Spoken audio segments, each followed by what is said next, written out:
Hello, Miss Hannah. Don't you recognize me, Miss Hannah? I'm Frank Hewitt.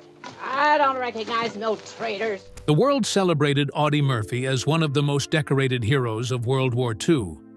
But what people didn't see were the memories that refused to fade. Years later, Murphy would reflect on the moments that haunted him, the kind that stayed long after the medals were awarded and the cameras started rolling. His recollection wasn't about glory or recognition. It was about the emotional toll, the quiet struggles, and the reality of what he carried with him, even when the world thought the war was over. The hardship that forged Murphy. Now, to really understand the legend of Audie Murphy, it all starts on June 20th, 1925, in the small, rough-edged town of Kingston, Texas. He wasn't just part of a big family. He was the seventh of 12 children. Life from the jump was unstable. Work was scarce, so the family was constantly moving, chasing any opportunity to earn a living. It meant no real sense of home, just a cycle of packing up and starting over. Then came the Great Depression, and whatever fragile stability they had completely collapsed. The Murphys were already hanging on by a thread, and now they were deep in survival mode. His father drifted from farm to farm looking for work, while his mother took whatever jobs she could find just to keep food on the table. Childhood, as most people understand it, didn't exist for Audie. By the time he reached the 5th grade, school had to go. He stepped into the role of provider early, picking cotton under the relentless Texas sun, delivering newspapers, doing whatever work he could find. Those years weren't just hard, they shaped him. They built a kind of toughness that would define everything he did later. The numbers from that era tell part of the story. Unemployment soared past 25%. 1 in 4 people couldn't find work.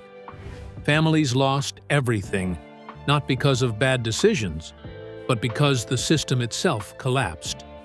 For the Murphys, already struggling, it pushed them to the edge. Every child old enough to contribute had to work just to survive. Things took another devastating turn when his father abandoned the family. At just 16, Audie was carrying responsibilities most adults wouldn't know how to handle. Then came an even heavier blow. His mother passed away. The family scattered, with his younger siblings sent off to orphanages. It was the kind of loss that doesn't just hurt, it hardens you. Growing up in that environment carved a very clear, almost rigid sense of right and wrong into him. The world, in his eyes, became simple. You do what needs to be done. So when news broke of the attack on Pearl Harbor in 1941, he didn't hesitate. At 17, he decided he was going to war. There was just one problem. He didn't look the part. He was underage, underweight, and barely 5'5". The Marines and airborne units took one look at him and turned him away. But Murphy wasn't built to quit. He spent months forcing himself to gain weight, living on bananas and milk, and with help from his sister, he adjusted his birth records just enough to pass. On June 30th, 1942, he was officially sworn into the United States Army. Training changed everything. The structure, the discipline. It suited him. He found his rhythm quickly, but more than anything, he wanted to prove himself in combat. Assigned to the 3rd Infantry Division, he got his first taste of action in North Africa. But the real test came in July 1943 during the Allied invasion of Sicily. The mission was straightforward on paper. Land, push inland, and take the port city of Messina. In reality, it was exhausting, chaotic, and far from heroic. Long marches, constant hunger, unreliable pack mules, and the kind of fatigue that wears a man down mentally as much as physically. For Murphy, though, this environment felt familiar. He had grown up in hardship, so instead of breaking under it, he adapted. The idea of war as some grand adventure faded quickly. To him, it became work. Dangerous, brutal work. But work all the same. That mindset showed itself in moments that would define him. When he spotted two enemy officers trying to escape across an open field, he didn't hesitate or overthink it. He acted. Later, when asked why, his response was simple and direct. That was the job. Even illness couldn't keep him out of the fight. After being sidelined by malaria, he pushed to return to his unit as soon as possible. And once he was back, he didn't ease in. He went straight into the chaos. During one engagement, his company was pinned down in a rock quarry under heavy German fire. Instead of staying low, Murphy stepped up. He organized the men, directed their fire, and then did something most wouldn't dare. He advanced toward the enemy positions. His aggression broke the stalemate. The Germans pulled back. After Sicily, there was no rest. The campaign pushed north through Italy, each mile harder than the last. Then came the disastrous landing at Anzio, where Murphy once again found himself trapped under relentless fire. He later joked about feeling like a fugitive from the law of averages, a way of masking just how often he had stared death in the face. By now, it was clear he had something rare, a natural understanding of the battlefield. He could read situations quickly, make decisions under pressure, and act without hesitation. Combined with his discipline, it made him incredibly effective. But that effectiveness came at a cost. As the campaign dragged on, the men around him started disappearing. Friends, comrades, familiar faces, gone one by one. Eventually, Murphy became the last surviving member of the original 235 soldiers from his unit who had started the invasion. By 1944, the war shifted to France, and it was there that Audie Murphy would face the defining moment of his life, the point where danger and legend would collide. The invasion that changed. Murphy? To understand what was about to unfold in southern France, it helps to zoom out for a second. The idea for this invasion, Operation Dragoon, had been circulating among Allied leadership as far back as August 1943. It wasn't just a side mission. Leaders like George Marshall and Dwight D. Eisenhower, backed by Franklin D. Roosevelt, saw it as a critical move to support the massive push happening in the North with Operation Overlord. The logic was simple, but strategic. Hit southern France, protect the flank of the forces fighting in Normandy, and, maybe most importantly, secure major ports like Marseille to keep supplies flowing. Without those ports, the Allied war machine would eventually stall. By the early hours of August 15, 1944, everything was in place. Offshore, the fleet sat ready. The night before, Allied naval guns had already begun pounding the coastline near Ramatuelle, softening up German positions. The Germans knew something was coming, but they had no idea how massive it would be. At first light, the invasion exploded into motion. Airstrikes and naval bombardments hit in perfect coordination, turning the coastline into a storm of fire and noise. Inside one of those landing crafts, Audie Murphy stood with the men of B Company, 3rd Platoon, watching it all unfold as they moved toward the shore. Even with overwhelming firepower backing them, the fear was real. Around him, the men didn't look like heroes yet. They looked human, sick, tense, and bracing themselves for what they knew was coming. It was messy, uncomfortable, and far from the clean image of war people imagine from a distance. At exactly 8 a.m., the ramps dropped. Major Keith Ware's 1st Battalion, including Murphy's unit, surged forward into the surf. Men stumbled through the water, trying to stay upright while carrying heavy gear. Some lost their footing, Others lost equipment, but everyone kept moving. There was no time to recover, only time to push forward. And almost immediately, the reality of the battlefield hit. Within about 40 minutes, the defenses on Yellow Beach had collapsed. But it wasn't without cost. The 1st Battalion had already taken around 10% casualties in that short span. The landing had worked, but it had drawn blood. There was no pause to process it. Once the beach was secured, the mission continued. B Company regrouped and pushed inland toward Ramatuelle and Saint-Tropez, staying aligned with the broader objective of driving west toward the key ports. Looking back, many of the soldiers would describe the landing as almost surgical in its execution. Despite the chaos on the ground, the larger operation moved with precision. Naval bombardments had shattered defenses, airstrikes had weakened strong points, and rocket fire had even triggered mines before troops reached the sand. But it wasn't just military planning that made the difference. Local French resistance fighters played a quiet but crucial role. They marked minefields, cleared paths, and gave Allied troops an edge before the first shots were even fired. As the 15th Regiment advanced inland, they quickly ran into their first major obstacle. About a mile from the beach, the terrain suddenly turned unforgiving. A steep cliff rising into dense woods filled with boulders.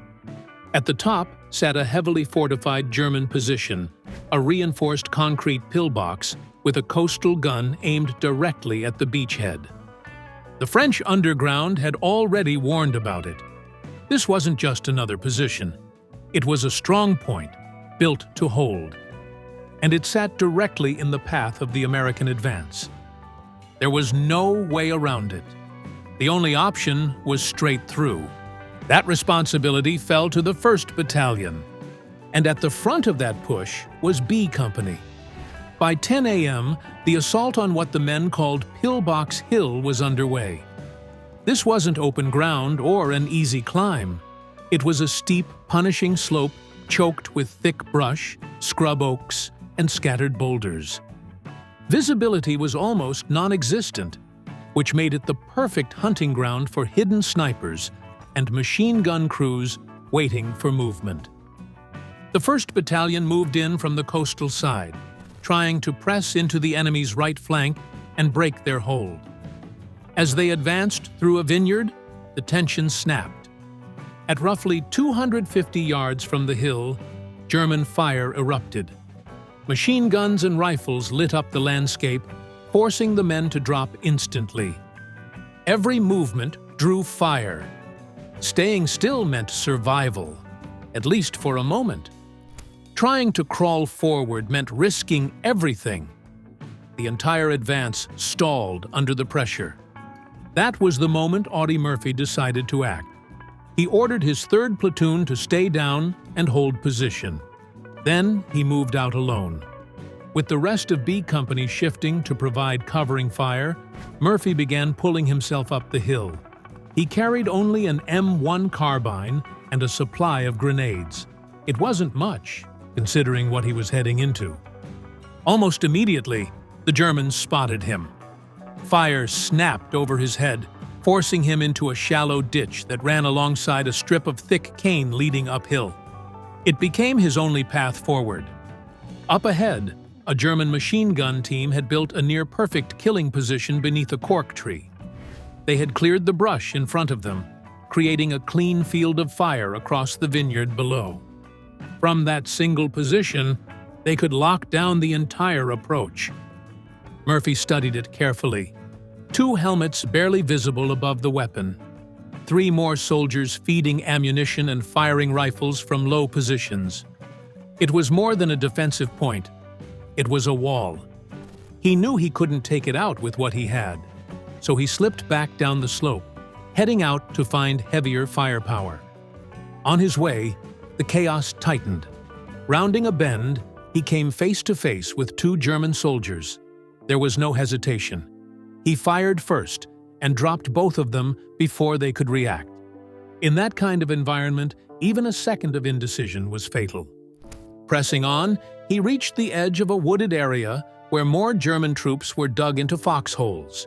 He engaged them directly, trading shots back and forth until his ammunition ran dry. Now he needed something stronger. He searched the area and found a light machine gun crew, but they were pinned down, frozen under fire. No amount of shouting or urging could get them moving. Murphy made a decision.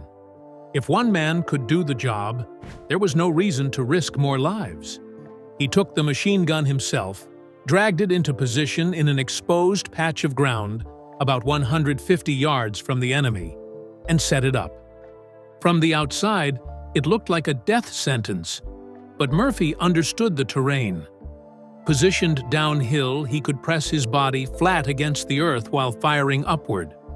The Germans, on higher ground, had to expose themselves to return fire. In that moment, the slope itself became his advantage. He opened fire and didn't let up. Rounds tore through the German positions. Foxholes were hit one by one as he worked the gun, forcing the defenders back. But as he pushed higher, another machine gun team opened up from his flank. Murphy dropped low again, unable to immediately spot the source. He responded the only way he could, firing into the suspected position until his ammunition ran out. With bullets snapping around him, he had no choice but to pull back. He sprinted toward a ditch, then moved down the slope in search of more ammunition and his carbine. That's when he crossed paths with Private First Class Laddie Tipton. Tipton wasn't just another soldier. He had been with Murphy through everything, going all the way back to Sicily. They had fought side by side for over a year, building the kind of bond only war can create. Tipton had even turned down a promotion just to stay close, choosing loyalty over rank. In the infantry, that kind of relationship runs deep. These weren't just teammates, they were lifelines. They shared everything, from food to stories, to the quiet fears they didn't show anyone else. Each man carried the other through moments that would break most people. Tipton, steady and fearless, was exactly the kind of soldier others leaned on. But beyond the battlefield, he had something else. Someone waiting for him back home. His young daughter, Claudian, whose letters he would read aloud, stayed on Murphy's mind more than he ever admitted. In the middle of chaos, those small reminders of home hit differently. Murphy had made a quiet promise to himself somewhere along the way. Tipton was going to make it back. But war doesn't care about promises. In that moment, Tipton was already wounded. Part of his ear had been shot away, and blood was pouring down the side of his face.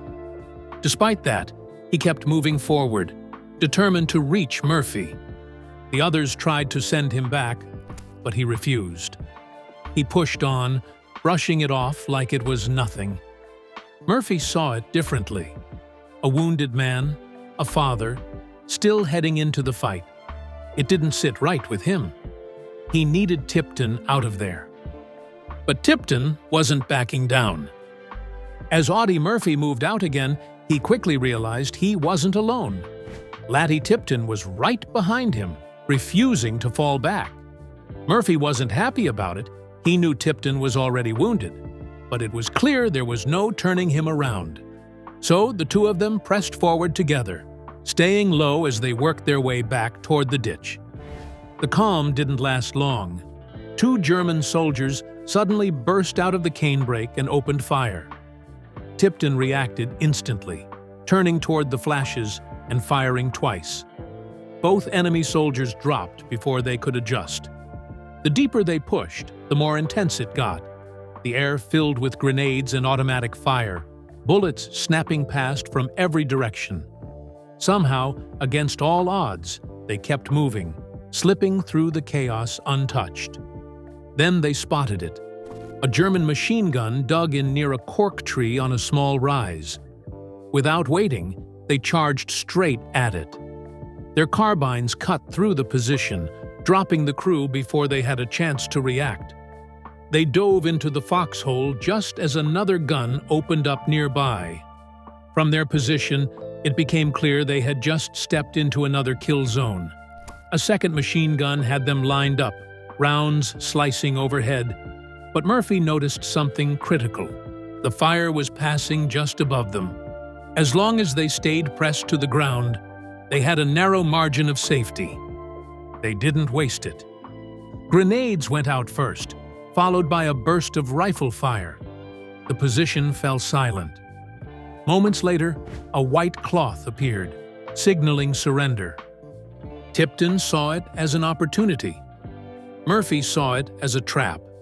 He warned him to stay down, but Tipton believed the fight was over for those men. He started to rise, just enough to get a better look. The shot came instantly. A sniper's bullet struck Tipton square in the chest. He fell backward into the foxhole, the fight gone from him in a single moment. There was no time for anything else. Murphy understood immediately. There was no visible blood, but the impact told the story. His closest friend was gone. There was no space to process it. The position was still exposed, and the Germans had him zeroed in. Instinct took over. He threw a grenade toward the nearest gun, wiping out the crew. When he moved forward to check the damage, the scene was brutal. The explosion had torn through the men, but the weapon itself was still intact. Murphy picked it up. With the captured machine gun in his hands, he didn't fall back. He pushed forward. He moved up the hill under fire, firing from the hip, cutting into the remaining German positions. It wasn't cautious or calculated. It was raw, relentless aggression. The kind that leaves the enemy stunned, unsure how to respond. And it worked. The last machine gun nests were silenced. The strong point that had stalled the entire advance was finally broken. When the fighting ended on that hill near Ramatuelle, the cost became real. Murphy went back to the foxhole and pulled Tipton's body out.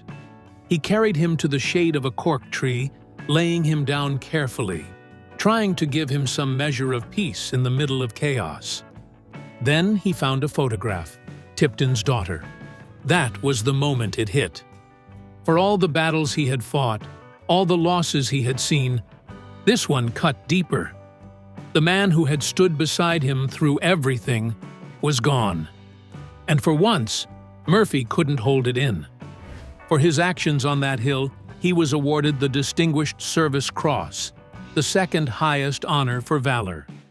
But the recognition didn't mean much to him. Those who knew him understood the truth. He would have traded that medal without hesitation to bring Tipton back.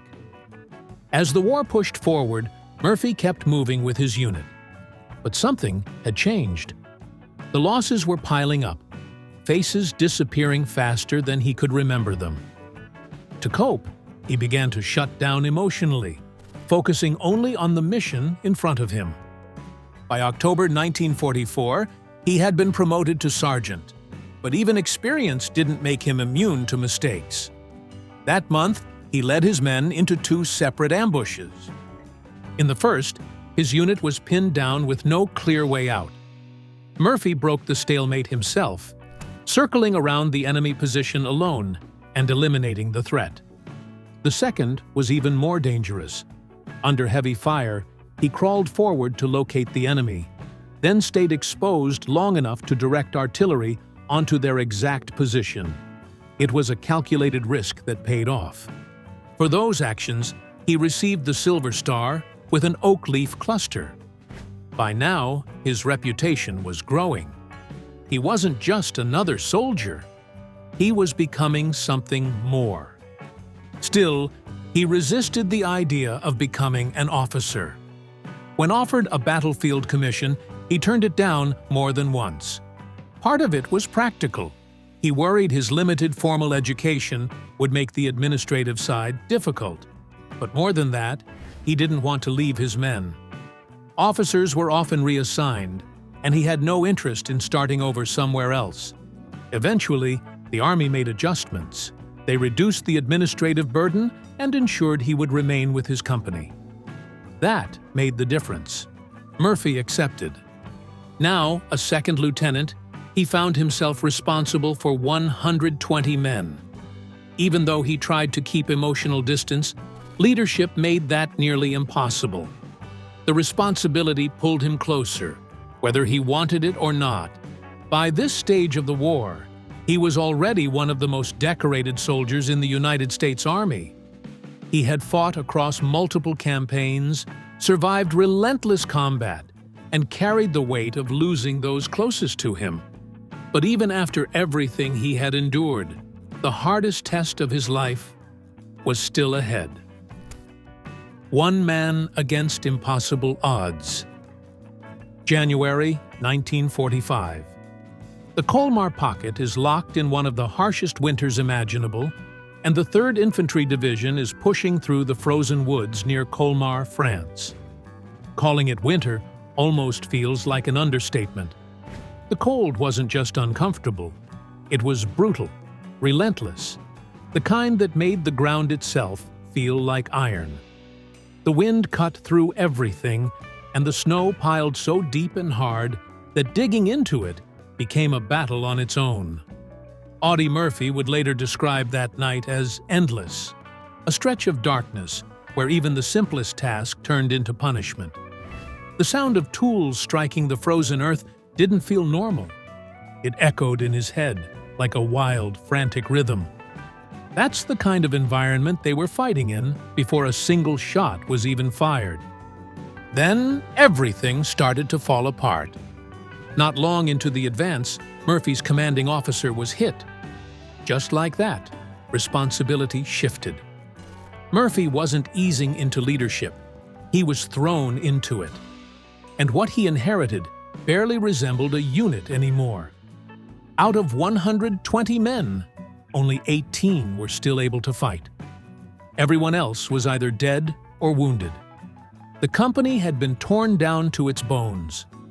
Still, the orders didn't change. Hold the line.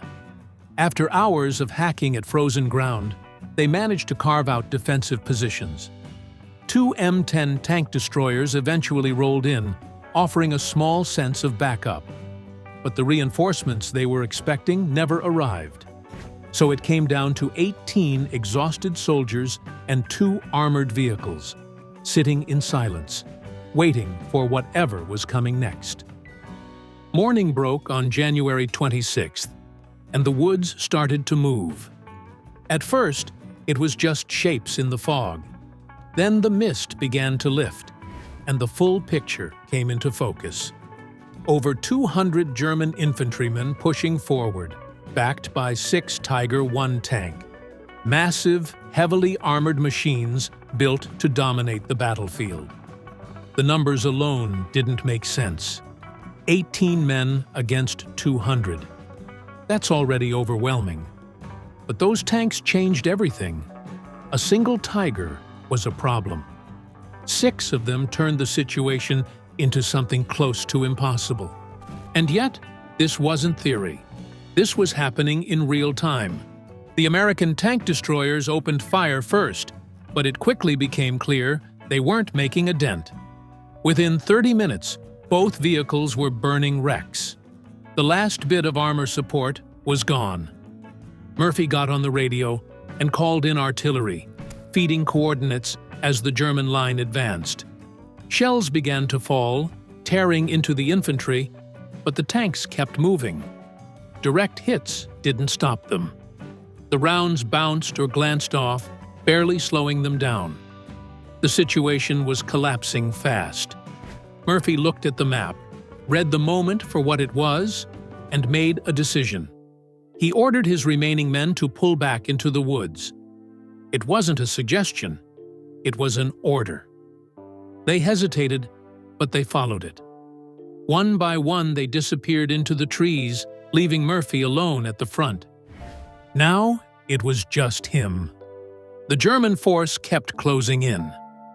200 yards. Then, less. Murphy emptied his carbine into the advancing line until it clicked dry. Around him, artillery continued to fall, shaking the ground, tearing through the trees. He grabbed another rifle and kept firing. 100 yards. He stayed on the radio, adjusting artillery fire closer and closer to his own position. At that distance, there's no margin for error. Every shell could just as easily land on him. Then came the moment where options ran out. Nearby, one of the destroyed tank destroyers burned fiercely, flames pouring out of it. Mounted on top was a .50 caliber machine gun that hadn't been touched. Murphy saw it and moved. He ran through mud and fire, climbed onto the wreck, and took hold of the weapon. With the radio still strapped to him, he started firing. At 50 yards, the battlefield narrowed into chaos. The machine gun roared, cutting through the advancing infantry. The heat from the burning vehicle was intense, scorching his hands, his clothes, everything around him. Still, he stayed up there, fully exposed. The artillery crews checked in again, asking how close the enemy was. Murphy didn't flinch. He told them to keep firing. 25 yards.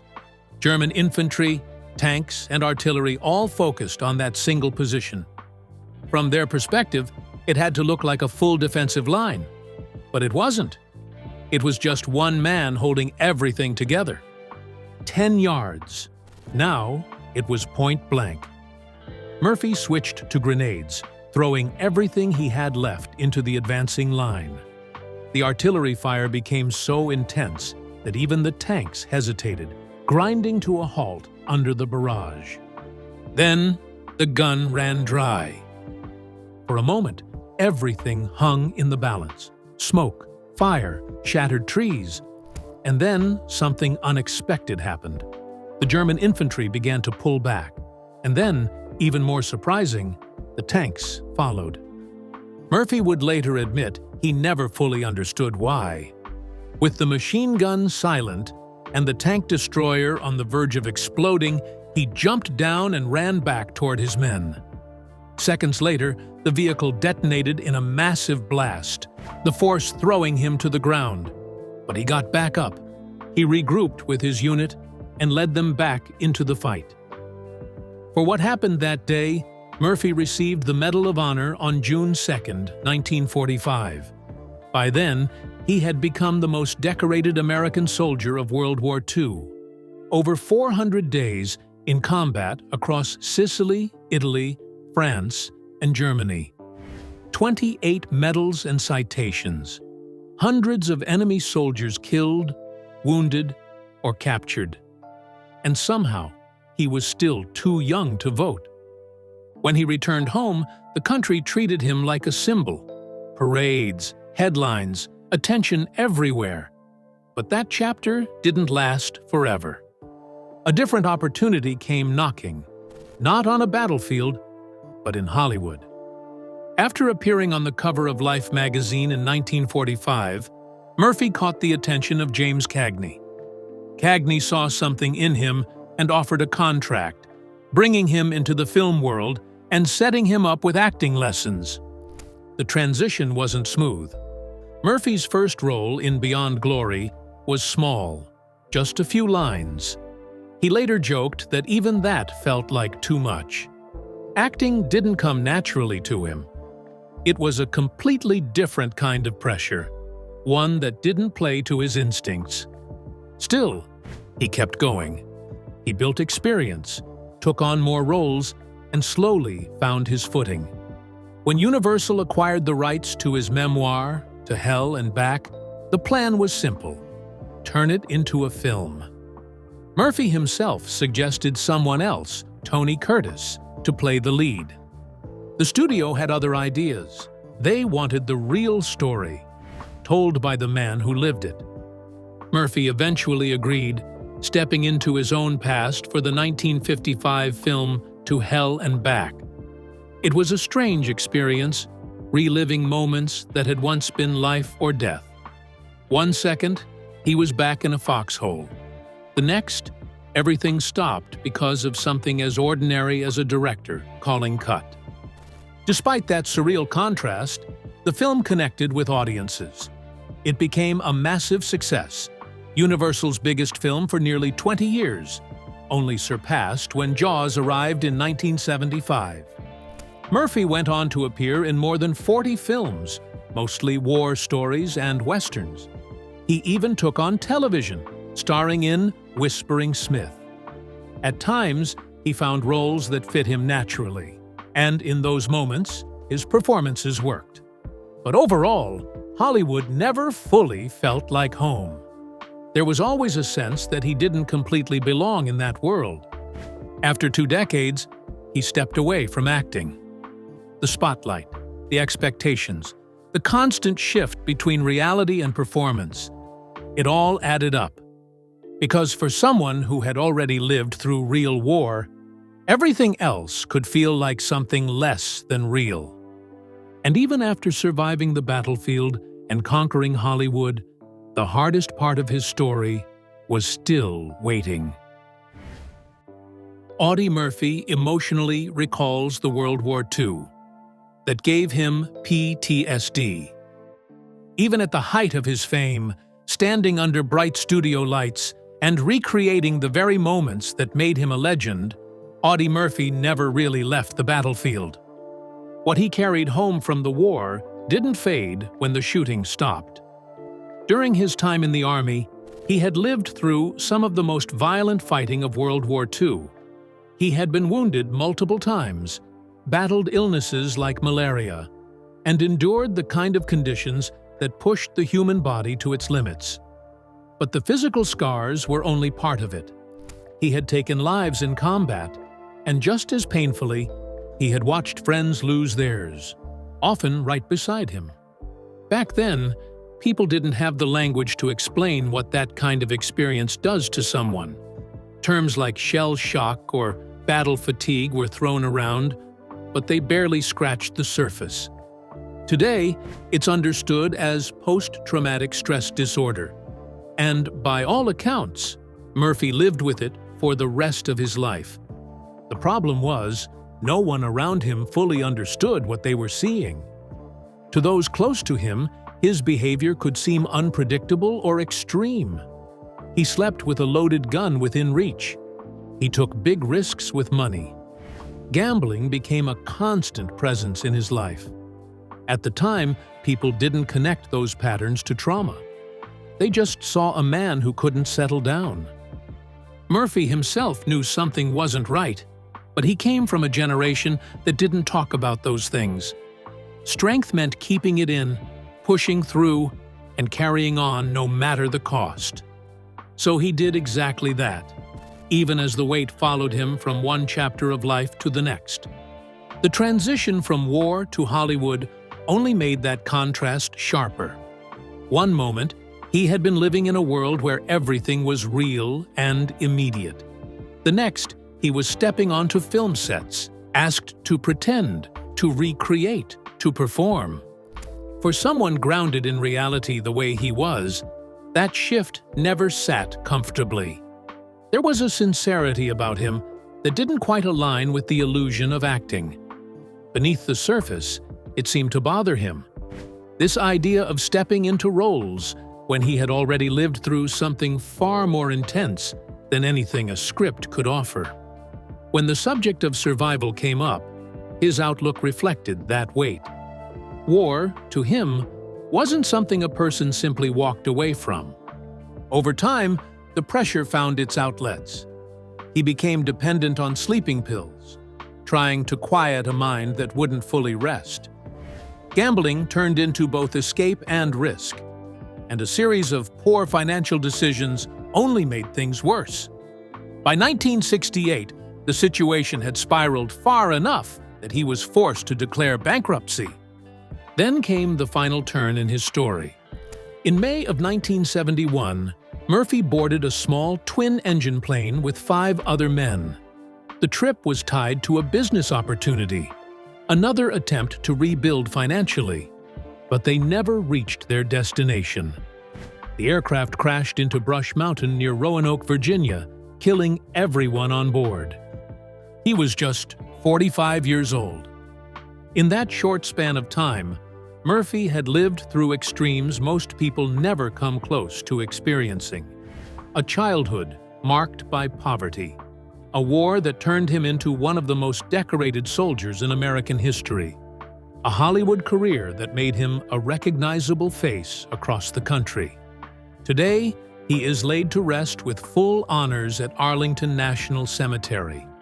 His legacy is often told through medals and achievements, but there's another side to it, the quieter, more human side.